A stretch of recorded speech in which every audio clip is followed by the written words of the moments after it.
반갑습니다. 7월 27일 주일 큐티 스케치 시간입니다. 오늘 본문은 에스겔 7장 14절부터 27절까지의 말씀입니다. 오늘 본문은 이렇게 시작합니다. 그들이 나팔을 불어 온갖 것을 준비하였을지라도 전쟁에 나갈 사람이 없나니 이는 내 진노가 그 모든 무리에게 이르렀습니다. 밖에는 칼이 있고 안에는 전염병과 기근이 있어서 밭에 있는 자는 칼에 죽을 것이요 성읍에 있는 자는 기근과 전염병에 망할 것이며 도망하는 자는 산 위로 피하여 다 각기 자기 죄악 때문에 골짜기의 비둘기들처럼 슬피 울 것이며 모든 손은 피곤하고 모든 무릎은 물과 같이 약할 것이라. 그들이 굵은 배로 허리를 묶을 것이요 두려움이 그들을 덮을 것이요 모든 얼굴에는 수치가 있고 모든 머리는 대머리가 될 것이며. 오늘 본문은 에스겔의 예언인데 그 예언은 어떤 예언이냐면 예루살렘 성전이 완전히 회파될 것이다. 그리고 유다는 완전히 망할 것이다. 망하게 되는 상황을 지금 설명하고 있어요. 누구는 도망하고 누구는 전염병에 누구는 칼에 나팔 소리를 불어도 나팔이 들려도 전쟁에 나갈 수 없는, 그리고 전쟁을 준비했을지라도 사람이 없는, 그게 이제 완전히 패망하게 되는 모습을 이렇게 보여주고 있어요. 근데 이게 누구에게 예언하고 있느냐 하면 포로지에 끌려와 있는 사람들에게. 포로지에서는 사람들이 어떤 희망을 가지고 있느냐 하면 예루살렘에 남아있는 시드기야 왕과 그의 백성들이 애굽과 동맹을 맺든지 하나님이 도와주시든지 어쨌든 결사항전을 통해서 회복되기를 바라는 그런 광복을 바라는 그런 이제 마음으로 기다리고 있었던 상황이죠. 그러니까 그들이 듣고 싶었던 이야기가 아니에요. 지금 어떤 이야기를 하느냐 하면 포로민들에게 얼마간의 희망을 가지고 있는 사람들에게 찬물을 끼얹는 거예요. 완전히 패망할 것이다. 항복하지 않으면. 그런데 지금 그것조차 늦었다. 이제는 이런 일이 벌어질 것이다. 군사들이 없다. 전쟁에 무기가 있은들 뭐하냐. 전염병과 기근과 전쟁의 참상이 이렇게 생길 것이다. 이렇게 이야기를 하는 거예요. 하나님의 부조로 말미암아 하나님의 도움이 떠나 있는 상황, 하나님의 말씀에 불순종한 그들에게 나타나는 하나님의 침묵, 그런 걸 이렇게 이야기하고 있어요. 하나님은 오히려 그곳에서 철수하시는 것, 돌아오시는 것, 돌아나가시는 것, 그런 상황을 이야기합니다.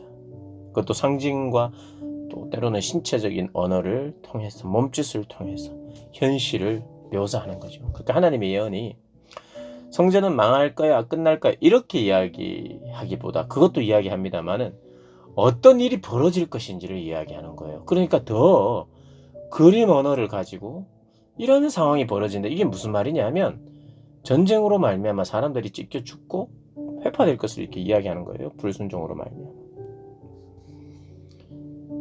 포로지에 있는 사람들에게 예루살렘은 곧 멸망할 것인데 왜 멸망하느냐 하면 당신과 당신의 백성들이, 그리고 당신과 그의 백성들이, 조상들이 우상 숭배와 불순종과 계속되는 반복, 하나님의 은혜와 하나님의 자비가 계속해서 있음에도 불구하고 이것은 어쩔 수 없이 심판을 받아야 되는데, 심판에 대한 정당성을 설명해 주는 거예요.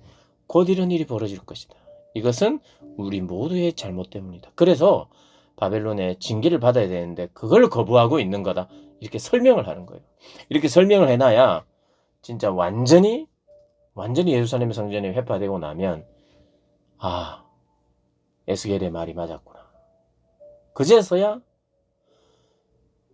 하나님 이런 분이시구나. 준엄하신 분이시구나. 공의로운 분이시구나. 우리를 끝까지 기다리셨는데 우리가 그렇게 하지 못했구나. 그제서야 하나님을 알리라. 심판하시는 하나님을 알리라. 그 말씀이 맞았구나를 지금 알게 하기 위하여 심판의 정당성을 그들에게 지금 소개하는 거예요. 설명하는 거예요. 그러면서 사람들은 이 땅을 살아가면서 이스라엘 백성을 뿐만 아니라 우리도 마찬가지입니다. 지금을 살아가는 사람들이 무엇을 의지합니까? 군사력을 의지해요. 우리나라도 국방력을 의지하잖아요. 얼마나 전투기가 많은지, 얼마나 탱크가 많은지, 얼마나 최첨단 무기가 많은지, 다른 나라에서 최첨단 무기를 개발하고 쏘고 이래도 우리가 때로는 안심하는 경우가 있는데 그거 왜 그렇습니까? 우리의 군사력이 더 강할 때, 우리에게 준비된 무기가 더 있을 때. 근데 오늘 설명에 의하면 오늘 본문에서는 그게 있은들 뭐하냐? 전쟁할 사람이 없는데. 이리 이야기를 하는 거예요. 그러니까 군사력 의지합니다. 우리가 나는 군사력을 의지해요. 어디 가서 막 의지합니다. 이렇게 말은 안 하지만 우리가 의지하는 것도 마찬가지예요. 국방력. 이거 의지합니다. 군사력을. 이스라엘도 마찬가지예요. 그런데 그것이 어떻게 됐냐? 하나님의 부조로 말미암아 무력화되어 있다는 거예요. 그리고 우리가 무엇을 의지합니까? 사람들이 은과 금을 의지하거든요. 오늘 본문에도 그 이야기가 나와요. 은과 금이 있은들 무엇을 19절에 보면 그들이 그 은을 거리에 던지며 그 금을 오물같이 여기리니 이는 여호와 내가 진노를 내리는 그날에 그들의 은과 금이 능히 그들을 건지지 못하며 능히 그 심령을 족하게 하거나 그 창자를 채우지 못하고 오직 죄악의 걸림돌이 되미로다. 아니 은과 금이 많아서 돈이 많아서 자기들이 누리고 있다고 칩시다. 어디 가서 정말 편안하게 놀고 있다고 칩시다. 근데 전쟁이 일어나면서 막 폭격을 하기 시작해요. 그 은과 금이 무슨 의미가 있어요? 이게 버리고 그냥 빨리 도망가는 게 필요한 거죠.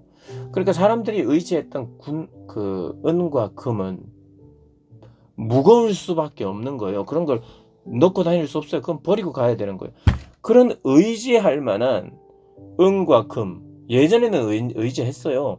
근데 심판의 때 보니까 이건 무가치한 거예요. 버리고 가야 되는 거죠. 그리고 또 우리가 무엇을 의지합니까? 지도자 의지하거든요. 공동체 리더가 이 사람 똑똑하네. 이 사람 믿을만하다. 그러면서 우리가 안심을 한다고요. 우리의 리더가 이 정도면 판단을 잘한다. 이렇게 하면 안심을 해요. 그리고 우리의 힘이 어느 정도 있으면 안심을 합니다. 내가 당장 뭘 할 수 있는 것이 은과 금이고 돈이니까 그걸 의지한다고요. 그런데 그 의지했던 모든 것이 무력화된다는 것을 오늘 본문이 이야기해주고 있어요. 27절에 왕은 애통하고 지도자가 애통합니까? 고감은 놀람을 어디 뜻하며 고관이 왕과 함께 떨고 있어요. 왕이 이리저리 어디로 가야 될지 몰라서 당황하는 지도자, 당황하는 모습. 내가 어떻게 해야 될지 모르겠어요. 그러니까 백성들이 이게 지도자의 능력이 무력하다는 건 지도자가 아무것도 못한다는 거예요. 그러니까 지도자가 의지의 대상이 아닌 거죠. 당신이나 나랑 똑같구나. 이 현실의 무게 앞에 짓눌릴 수밖에 없는 연약한 인생이구나. 이거를 철저히 깨닫게 한다는 거예요. 주민의 손은 떨리리라. 내가 그 행위대로 그들에게 갚고 그 죄악대로 그들을 심판하리니 내가 여호와인 줄 그들이 알리라. 그래서 결국 하나님을 알게 된다는 거예요. 그래서 에스겔 전체의 이야기는 그제서야 하나님을 알게 되는데 완전한 절망하면서 하나님이시군요 하고 심판을 받게 되는 그때 하나님은 그 이후에 하나님은 지금 자꾸 끝이라고 이야기하거든요. 7장 처음부터 끝이다 이렇게 이야기하는데 사실은 하나님 이스라엘 백성들에 대한 포기를 선언하는 거나 마찬가지입니다. 완전한 포기가 아니에요. 이들에 대한 포기를 선언하지만 완전한 포기는 아니에요. 그리고 침묵이라는 시간도 있습니다. 침묵을 해요. 공동체는 아무것도 못합니다. 자기들이 의지했던 어떤 것도 힘이 되지 않기 때문에 침묵할 수밖에 없어요. 할 말이 없어요. 말한다고 되는 게 아니에요. 말은 언제 하느냐? 상황이 변할 수 있을 때는 말합니다. 지도자에게도 말해보고 돈의 어떤 위력이나 돈이 있어서 다른 나라에게 어떻게 돈 줄 테니까 우리를 도와달라 하는 그 돈이 가치가 있으면 그거라도 의지해요. 준비했던 무기들을 사용할 사람들만 있으면 잘 사용하는 사람들이 있으면 그거 의지한다고요. 그런데 그럼 모두는 의지할 것이 없어요. 그럴 때는요, 아무 말도 못합니다. 말 한들 그게 아무런 도움이 안 되니까 침묵도 있어요.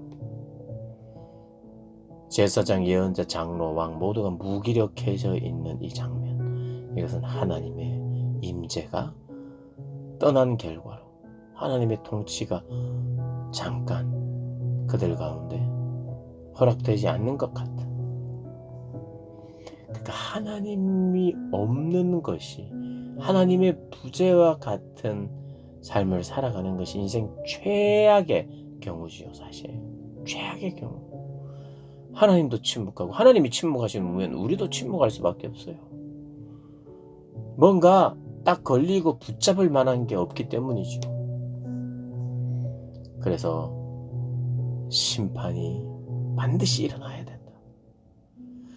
이 에스겔서를 통해서 우리가 정확하게 봐야 되는 것은, 하나님은 심판으로 끝나지 않는 분이신 건 맞아요. 그런데 심판을 철저하게 백성들이 받아들이지 않으면 회복도 없다는 거예요. 이건 굉장히 중요한 메시지입니다. 뭐냐면, 나는 언제 회복되는가? 하나님이 안 혼내고 새로운 기회 주고, 또 안 혼내고 새로운 기회 주고. 마치 어린아이가 나 요번에만 안 때리면, 요즘 뭐 또 때리지도 않지만은, 매를 대지 않으면 제가 잘할게요. 그러면 매를 대지 않아요. 그러면 잘할 것 같은데 잘 못합니다. 잘 안 해요. 그리고 기회를 달라고 이야기해요. 자녀든 누구든 내가 매 안 맞고 고난 안 당하고 기회를 주면 잘한다고 말하지만, 그게 정말 우리의 경험적으로 잘하기만 하지는 못하거든요. 하나님은 정말 깨달아야 돼. 깨달아야 그 고난을 경험하든 심판을 경험하든, 아니면 고난을 경험하지 않든 하나님 앞에 겸손하고 하나님의 은혜를 깨달아서 철저히 하나님을 의지하면서 순종하면 괜찮은데, 그것이 결여되었을 때 하나님 앞에 교만하고 하나님을 만홀히 여겨요. 기회를 주세요 하고 하나님 기회를 주시면 잊어버려요. 그래서 하나님의 심판이 딱 임하게 되는데, 이 심판을, 이 징계를 안 좋은 것으로만 생각하지 말라는 거예요. 진짜 오히려 더 진짜 너희에게 필요한 것은 징계라는 거예요. 피부로 와닿고 현실의 경험을 통해서 정말 내 마음에 새겨져야 되는 거예요. 하나님의 말씀이 내 마음에 새겨진다는 것은 그냥 너 잘해 라고 하는 새겨지는 이런 새겨짐이 아니라, 심판과 징계와 그 징계에 대한 참혹함을 철저히 느끼면서 하나님이 새롭게 하실 일들이 다가오면서, 그런 마음으로 이 마음에 새롭게 새겨지는 거예요. 그러니까 사실 새 영이 임한다는 것은 심판과 징계의 어떤 경험과 그것을 목격하지 않는 가운데 임하는 영이 아니라는 거예요. 조금 어려울 수 있는데요. 우리가 이 에스겔서는 철저히, 이것은 굉장히 우리에게 정말 하나님의 공의와 사랑과 하나님의 심판과 구원의 회복을 정말 아주 잘 설명한 책 중에 하나예요. 그냥 심판과 징계 없는, 하나님의 채찍 없는, 매 없는 그러한 구원, 그것이 우리로 하여금 정말 하나님을 깨닫게 하는가 했을 때 우린 퀘스천을 던집니다. 살면 살수록 나 자신과 우리 이후의 세대들의 삶들을 보면, 그리고 선배들의 삶들을 보면, 이스라엘 백성들도 조상들의 삶들을 보면 이게 해결이 안 돼요, 사람들 속에. 그래서 하나님의 징계와 철저한 절망, 그것을 경험하게 하고, 이 경험을 하게 하는 이유를 정말 잘 설명하기 위하여 우리에게 얼마나 징계가, 심판이라는 단어인데, 심판은 끝을 의미한다고 생각하니까 제가 심판이라는 단어를 잘 안 쓰는 거예요. 그러나 성경은 심판이라고 이야기해요. 에스겔서는 심판이에요. 그러니까 심판의 필요성, 이 심판이 그냥 심판 자체로 하나님의 그냥 진노만 확 퍼붓는 것이 끝이 아니라 그 심판 속에는 하나님의 정말 배려와 심판 이후에 대한 계획을 가진 압박이에요. 이 계획 없는 압박이 아니라 그냥 확 풀어내는 그런 어떤 진노가 아니라 하나님의 섬세한 회복과 함께 오는 심판이라는 것. 그래서 모르긴 해도 제가 다 설명을 제대로 못한다 할지라도 이렇게 생각하시면 되겠어요. 이 상황을 정말 격하게 받아들이면서 이 심판의 상황 속에 하나님의 은혜를 받는 사람들 어떠냐 하면 심판을 철저히 인정하면서 무릎을 꿇으면서 하나님, 그렇게라도 지금 심판을 통해서 내가 하나님을 알게 하시니 하나님을 바라보게 하시니 감사합니다. 제가 이제 철저히 하나님을 듣겠습니다. 그리고 내가 어떠한 요구도 하나님께 하는 것이 아니라 하나님의 요구를 제가 듣겠습니다. 그리고 그렇게 살겠습니다. 그것이 내 인생 최고의 복입니다. 그런 고백이에요. 그런 고백으로 살아가는. 그래서 이제 이 본문은 24장까지는 그래요. 하나님의 시선으로 현재를 해석해주고 있는. 그리고 곧 심판을 겪게 될 건데 완전한 패망을 겪게 될 건데 그들에게 하나님의 계획이 어떠한지를 미리 이야기해 주는 거예요. 그런 하나님의 시선으로 현재를 해석하는 눈들이 우리에게 열리기를 주님의 이름으로 축복합니다.